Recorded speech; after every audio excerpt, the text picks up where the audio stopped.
আসসালামু আলাইকুম দর্শক, আবারও জেলা প্রশাসক কার্যালয় নাটোর থেকে নতুন একটি নিয়োগ বিজ্ঞপ্তি প্রকাশিত হয়েছে। এখানে বাংলাদেশের সকল জেলায় পুরুষ ও নারী প্রার্থীগণ আবেদন করতে পারবেন। তো এরকম নিত্য নতুন সকল আপডেট পেতে অলওয়েজ জব আপডেট চ্যানেলটি সাবস্ক্রাইব করে পাশে থাকবেন এবং সম্পূর্ণ ভিডিওটি দেখবেন। তো চলুন বিস্তারিত দেখে নেওয়া যাক।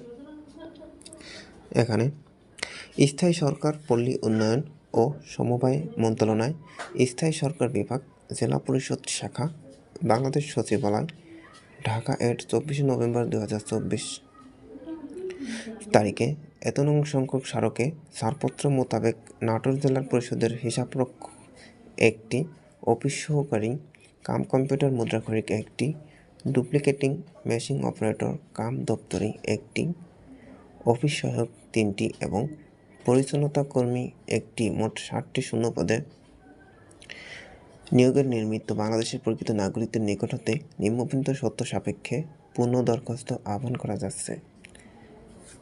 ইতিপূর্বে যারা উক্ত পদে আবেদন করেছেন তাদের নতুন করে আবেদন করার প্রয়োজন নেই।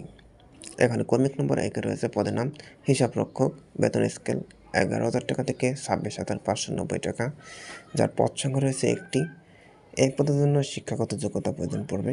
কোনো স্বীকৃত বিশ্ববিদ্যালয় হতে বাণিজ্য বিভাগে 2য় শ্রেণীর স্নাতক বা সমমানের ডিগ্রি থাকতে হবে। এখানে কর্মিক নম্বর 2 রয়েছে নিম্নমান সহকারী কাম কম্পিউটার মুদ্রাক্ষরিক এবং বেতন স্কেল রয়েছে 9,300 টাকা থেকে 22,490 টাকা, যার পদ সংখ্যা রয়েছে একটি। এই পদের জন্য শিক্ষাগত যোগ্যতা প্রয়োজন পড়বে।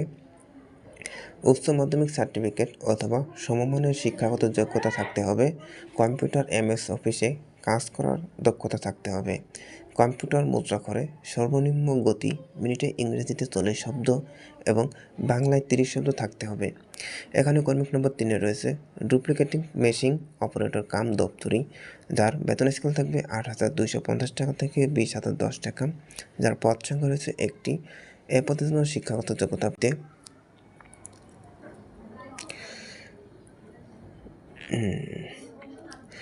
স্বীকৃত বোর্ড হইতে শিক্ষা বোর্ড মাধ্যমিক স্কুল সার্টিফিকেট সমমান পরীক্ষায় উত্তীর্ণ হতে হবে। এখানে কর্মিক নম্বর 4-এ রয়েছে অফিস সহায়ক, যার বেতন স্কেল থাকবে 8,250 টাকা থেকে 20,010 টাকা, যার পদ সংখ্যা রয়েছে 3টি। এ পদের জন্য শিক্ষাগত যোগ্যতা প্রয়োজন পড়বে। স্বীকৃত কোনো শিক্ষা বোর্ড হইতে মাধ্যমিক স্কুল সার্টিফিকেট বা সমমান পরীক্ষা উত্তীর্ণ হলে আবেদন করা যাবে। এখানে কর্মিক নম্বর 5-এ রয়েছে পরিচ্ছন্নতা কর্মী, যার বেতন স্কেল থাকবে 8,250 টাকা থেকে 20,010 টাকা, যার পদ সংখ্যা রয়েছে একটি। এ পদের জন্য শিক্ষাগত যোগ্যতা প্রয়োজন পড়বে। 8ম শ্রেণী বা junior school certificate JSC pass হলে আবেদন করা যাবে। এখানে আবেদনকারীকে বাংলাদেশের স্থায়ী বাসিন্দা ও নাগরিক হতে হবে। আবেদনকারীকে সরকার ও কর্তৃক নির্ধারিত এক পাতার চাকরির আবেদন ফরমে আবেদন করতে হবে। উক্ত আবেদন ফরম জেলা পরিষদ নাটোরের ওয়েবসাইট www.zgpnator.gov.bd, এই জনপ্রশাসন মন্ত্রণালয়ের ওয়েবসাইট, অথবা www.mopa.gov.bd ও পাওয়া যাবে। প্রার্থীর আবেদনপত্রে নিম্নলিখিত তথ্যটি উল্লেখ করতে হবে, যেমন প্রার্থীর নাম, পিতা বা স্বামীর নাম, মাতার নাম, স্থায়ী ঠিকানা, বর্তমান ঠিকানা, জন্ম তারিখ, প্রার্থীর বয়স 12 তারিখ 1 মাস 2025 খ্রিস্টাব্দ তারিখে 18 থেকে 32 বছরের মধ্যে হতে হবে। আবেদনপত্র গ্রহণের শেষ তারিখ পর্যন্ত চাকরিতে প্রবেশের বয়স সংক্রান্ত সর্বশেষ জারিকৃত প্রজ্ঞাপন বিধি কার্যকর হবে। বয়সের ক্ষেত্রে কোনো এফিডেভিট গ্রহণযোগ্য হবে না। জাতীয়তা, শিক্ষাগত যোগ্যতা ও মোবাইল নম্বর, কোঠা, অভিজ্ঞতা যদি থাকে সেটি উল্লেখ করতে হবে। দরখাস্তের সাথে নিম্নবর্ণিত কাগজপত্রটি সংযুক্ত করতে হবে।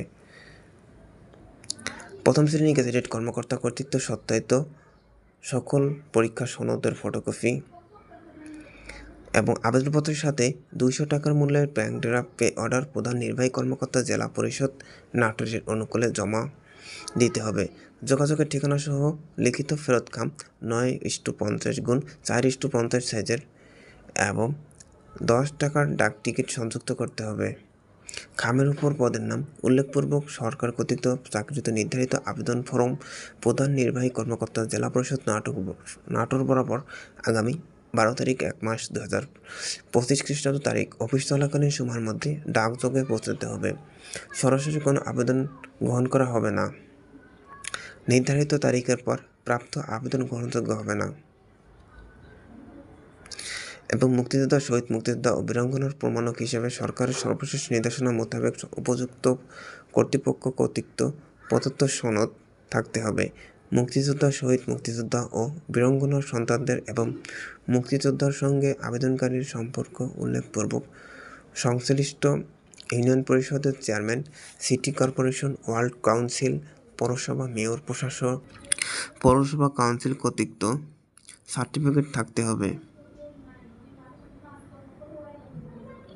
নিয়োগের ক্ষেত্রে মুক্তিযোদ্ধা, ক্ষুদ্র নৃগোষ্ঠী, শারীরিক প্রতিবন্ধকতা, তৃতীয় লিঙ্গ কোটা সহ সরকার নির্ধারিত সকল কোটা সংরক্ষণ করতে হবে। সরকার নির্ধারিত কোটায় আবেদনকারী সম্পর্কে যথাযথ কর্তৃপক্ষ কর্তৃক জারিকৃত সনদপত্র থাকতে হবে। নির্ধারিত কোটায় যোগ্য প্রার্থী না পাওয়া গেলে সংশ্লিষ্ট কোটা শূন্য পদসমূহে সাধারণ মেধা তালিকা হতে পূরণ করা হবে। মৌখিক পরীক্ষার সময় সকল সনদপত্রের মূল কপি উপস্থাপন করতে হবে এবং প্রথম শ্রেণীর কর্মকর্তা কর্তৃক সত্যায়িত এক সেট ফটোকপি দাখিল করতে হবে। উপজাতিদের ক্ষেত্রে জেলা প্রশাসক যথাযথ কর্তৃপক্ষ কর্তৃক উপজাতি সনদপত্র এবং শারীরিক প্রতিবন্ধীদের ক্ষেত্রে যথাযথ দপ্তর, বিভাগ, সংস্থা প্রধানের সনদপত্র থাকতে হবে এবং অসম্পূর্ণ ছোট নির্ধারিত। এই ছিল আজকের জেলা প্রশাসক কার্যালয় নাটোর সম্পর্কিত। তো সবাই ভালো থাকবেন, সুস্থ থাকবেন। খোদা হাফেজ।